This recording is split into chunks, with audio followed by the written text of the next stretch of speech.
সবকিছু ভাঙলে শব্দ হয়, কিন্তু কারো মন ভাঙলে শব্দ হয় না, কেউ শুনতে পায় না। তাই যার মন ভাঙে সেই একমাত্র বুঝে মন ভাঙার ব্যথা কতটুকু। তার সাথে পরিচয়টা অল্প দিনের হলেও তার রেখে যাওয়া স্মৃতিগুলো সারা জীবন আমাকে কাঁদায়। নিজেকে এমনভাবে সমাজে বদলে ফেলা উচিত যেন সবাই আবার সেই পুরনো আমিটাকেই খুঁজে। আমি খুব মিস করছি একজনকে, না পারছি তাকে বলতে, আর না পারছি তাকে ভুলে যেতে। এই পৃথিবীতে প্রকৃতপক্ষে ভালো তো শুধু মা আসে, আর বাকিরা আসে শুধু মন ভাঙতে। যদি তুমি হারিয়ে যেতে তাহলে খুঁজলে হয়তো তোমায় আমি একদিন ঠিকই খুঁজে পেতাম। কিন্তু আফসোস, তুমি যে অন্য কাউকে পেয়ে অনেকটাই বদলে গেছো। মাঝরাতের কাঁদা বোবা কান্না আর চোখ বেয়ে পড়া চোখের পানিগুলো কখনো মিথ্যে হয় না। খুব বেশি প্রয়োজন না হলে আজকাল কেউ আর আমাকে মনে রাখে না। হয়তো এটাই আমার জীবনের বাস্তবতা। আমাদের প্রিয় মানুষটার অল্প একটু অবহেলা আমাদের সারাদিনের খুশি থাকাটা নষ্ট করে দেয়। খেটে খাওয়া শ্রমিক আর ব্যর্থ প্রেমিকের কষ্ট কখনো কেউ বুঝতে পারে না।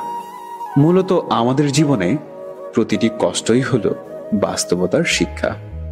এই জীবনে সবারই কিছু একটা না পাওয়া থাকে, আর আমার না পাওয়া গল্পের মধ্যে তুমিই একজন। মাঝে মাঝে না পারি সব ছেড়ে একবারে চলে যেতে, না পারি সব সহ্য করে বেঁচে থাকতে। আমি না থাকলে এই ভুবনে কিছু মানুষ ঠিকই বলবে, উফ, একটা আপদ বিদায় হলো।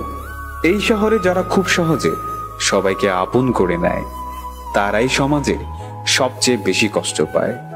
যে মানুষটা একবার আবার আমার বিশ্বাস ভেঙেছে, সে মানুষটা প্রত্যেকবারই আমার সাথে বিশ্বাসঘাতকতা করবে। আমার করা বিরক্তিকর মেসেজগুলো একদিন খুব মিস করবে তুমি। হয়তো তুমি চাইলে ঠিকই পারতে ছায়া হয়ে পাশে থাকতে, কিন্তু কখনোই সেটা তুমি মন থেকে আমার জন্য চাইলে না। প্রতিদিন আমি তাকে যতবার মনে করি হয়তো সে ততবার নিঃশ্বাসও নেয় না। এই ছোট্ট জীবনে কি পেলাম আর কি হারালাম তা জানি না, তবে আমাকে আমার মতো করে বোঝার মতো কখনো কাউকে পাইনি। কিছু কিছু কষ্ট আছে যা আমার সহ্য ক্ষমতার বাহিরে, কারণ দিন শেষে তো আমিও মানুষ। প্রিয় মানুষগুলোকে বেশি দিন কেন জানি না আমাদের কাছে রাখা যায় না। তারা হয়তো চলে যায়, নয়তো ভাগ্য তাদের দূরে ঠেলে দেয়। কিছু কিছু কষ্ট মানুষকে পরিবর্তন করতে সাহায্য করে, কিছু কষ্ট মানুষকে শক্তিশালী করে। যে গল্পের শেষে লেখা থাকবে, আমি তোমাকে পাবো।